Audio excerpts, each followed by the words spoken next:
মহাকাশে পৌঁছে এই প্রথমবার হ্যালো অরবিট সম্পূর্ণ করল ভারতের সৌরযান আদিত্য L1।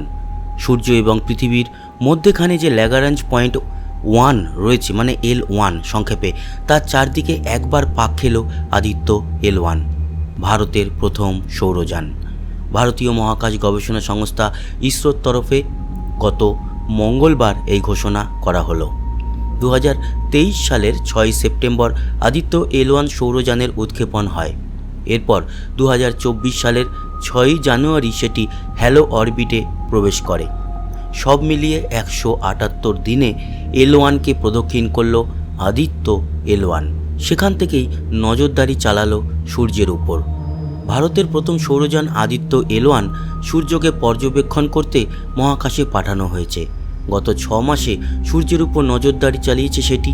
এই 178 দিনে সৌরঝড়ের গতিবিধির উপরেও নজরদারি চালিয়েছে সে।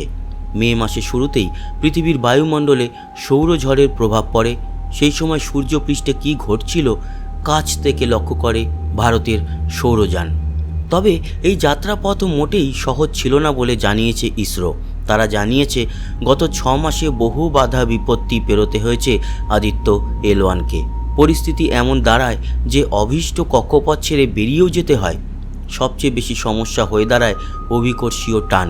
সূর্য এবং পৃথিবীর মাঝে পড়ে টালমাটাল অবস্থা হয় ভারতের সৌরযানের। কক্ষপথচ্যুত হয়ে যায় সেটি, এমনকি শক্তি হারানোর উপক্রমও হয়। ইসরোর বিজ্ঞানীরা জানিয়েছেন সূর্য এবং পৃথিবীর অভিকর্ষীয় টানেই অভীষ্ট কক্ষপথচ্যুত হয় আদিত্য L1, সাময়িকভাবে দিক বিদিক হারিয়ে ফেলে। পরিস্থিতির মোকাবিলা করতে স্যার আইজ্যাক নিউটনের গতিসূত্রর দ্বারস্থ হন ভারতের বিজ্ঞানীরা। নিউটনের গতিসূত্র বলছে বাইরে থেকে বল প্রয়োগ না করা হলে স্থির বস্তু চিরকাল স্থির থাকবে, গতিশীল বস্তু সমবেগে সরল রেখায় চলতে থাকবে। নিউটনের গতিসূত্র অনুযায়ী অভিকর্ষীয় শক্তির মোকাবেলায় স্টেশন কিপিং ম্যানুয়েভার্সের রাস্তা বাছেন ভারতের বিজ্ঞানীরা।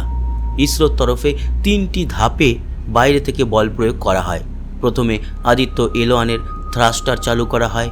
সৌরযানের ভিতরে যে মিনি মোটর ইঞ্জিনগুলি রয়েছে সেগুলি চালু করা হয়।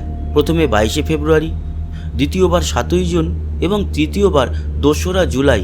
এভাবে বল প্রয়োগ করে কক্ষপথে ধরে রাখা হয় আদিত্য L1কে।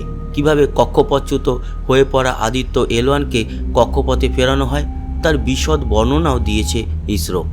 ইঞ্জিনে চাপ না দেওয়ার সময় কি অবস্থান ছিল এবং ইঞ্জিনে চাপ দেওয়ার পর কি হয় তার ফারাক বোঝানো হয়েছে একটি গ্রাফিক সংযোগে। L1 থেকে দ্বিতীয় পরিক্রমণ শুরু করেছে আদিত্য L1। সূর্য সম্পর্কে বিশদ তথ্য তুলে আনতে আগ্রহী সেটি।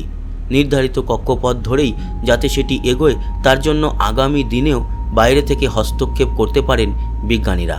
সূর্যের উপর নজরদারি চালাতে আদিত্য L1কে মহাকাশে পাঠানো হয়েছে।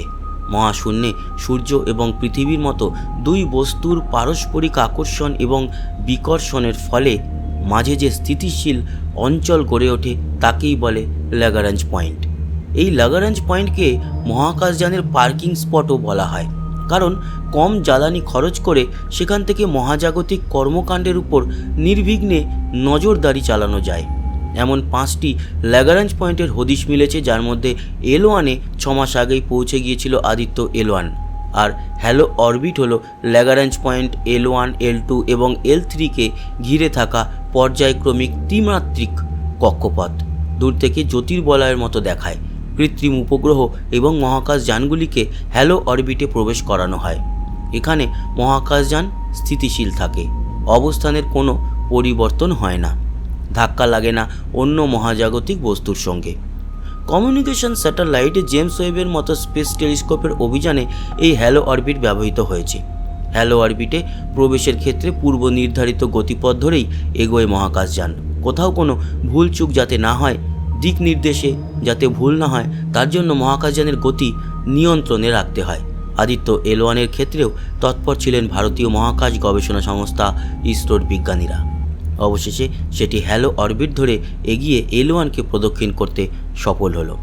বন্ধুরা, কেমন লাগলো ইসরোর তরফ থেকে এই অসাধারণ তথ্যমূলক ভিডিও? আশা করি ভালো লেগেছে। সঙ্গে থাকবেন, সাবস্ক্রাইব করে লাইক শেয়ার করবেন, কমেন্ট বক্সে আপনার গুরুত্বপূর্ণ মতামত জানাবেন। আসি, আবার দেখা হবে। সবাই ভালো থাকবেন, সুস্থ থাকবেন। টাটা।